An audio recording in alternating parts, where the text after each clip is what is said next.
Welcome back to Teshkid FX for another HARMONYONE price prediction update, and in this video I'll be giving you the latest developments that have been happening here on the HARMONYONE chart, which at the time of this recording has continued to hold above a key area of support at around the $0.02166 mark. We have also continued to hold above the 20-day MA here on the daily chart, and has also continued to obey the Elliot structures. And before I give you my next price targets here on the HARMONYONE chart, first give this video a thumbs up, subscribe to the channel, and also check out the channel membership. And allow me to continue with the video here on the daily chart by first giving you the long-term scenarios that I'm expecting to play out, where you can see that HARMONYONE, from these low prices that we had been trading within, we saw a very nice bounce to the upside, making it to an all-time high at around the $0.382 mark in what I'm terming as that first wave to the upside. And after seeing the all-time high, we started the bear market, where we had been seeing lower prices in this ABC corrective structure, which gave us a low at around the $0.009 mark in what I'm terming is the formation of that second wave.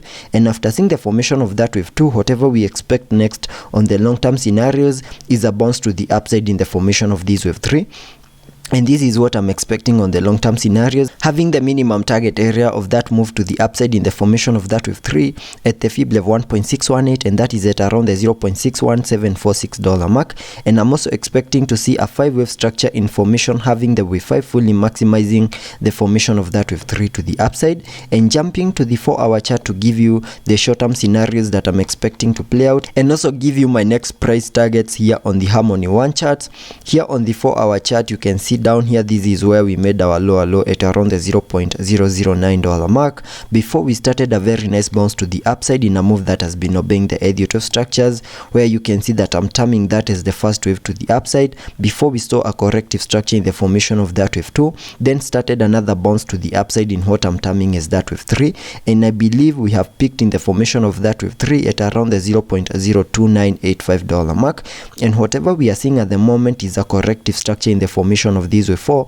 And once we see the low for this fourth wave, we can expect another bounce to the upside in the formation of this wave 5 to fully maximize an even larger Elliot wave count 1 to the upside.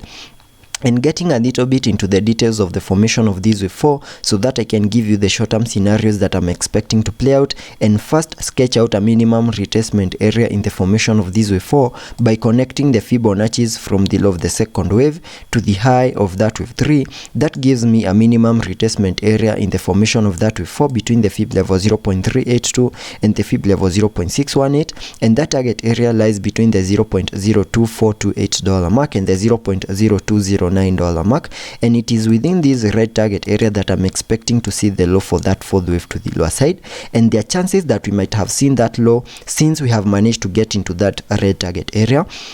and there are chances that we might have seen the low for that fourth wave, and very soon I'm expecting a bounce to the upside in the formation of that wave 5. And for that move to play out in the formation of that wave 5, I'm also expecting a break above the 20-day MA here on the 4-hour chart, which we have lost, and it's now acting as resistance. And the moment we manage to break above the 20-day MA, then that move could trigger an even impulsive move to the upside to also give us a break above the wave 3 high, which is at around the $0.02977 mark. And the moment we manage to break above the 20-day MA and also above the wave 3 high, then there are chances of continuing to push even higher to fully maximize our target areas to the upside in the formation of this wave 5. And in the formation of this wave 4, we also expected to see an ABC corrective structure, having the wave C fully maximizing the formation of this wave 4. And here on the charts, we have an ABC corrective structure where we can term these as the wave A, then that is the wave B. Then I'm expecting one more new low in the formation of this wave C, because if I sketch out a minimum target area to the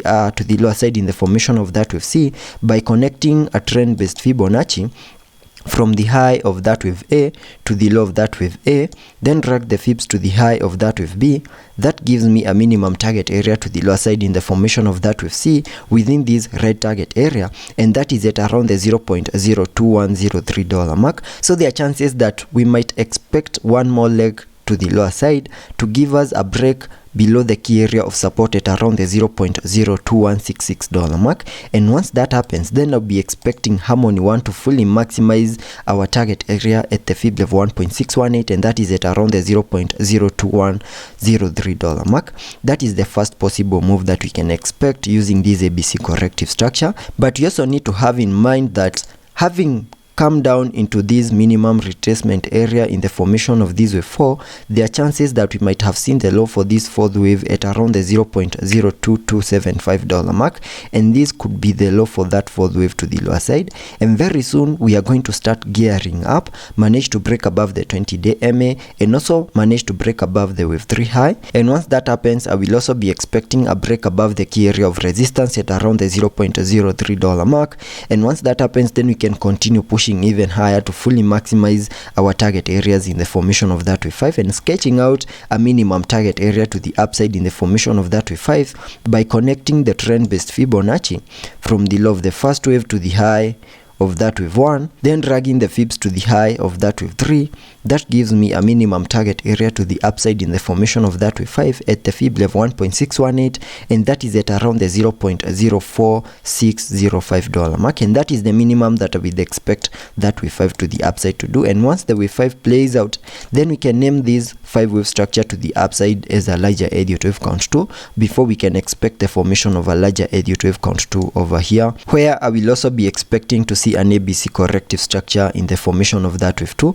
So that is what I'm expecting here on the short-term scenarios. And also taking a look at the indicators here on the RSI, we are trading at around the 41 mark, meaning we have massive room for us to support further movements to the upper side. Also taking a look at the MACD, we have been able to print a bearish cross, but we are seeing a bit of a decrease on the selling volume here on the MACD, meaning we are just about to print a bullish cross to fully support higher prices in the formation of that wave 5. And also on the MACD, we fully support one more leg down to fully maximize this red target area in the formation of that wave 4. So let's be patient and see how that plays out, and I'll be keeping you updated.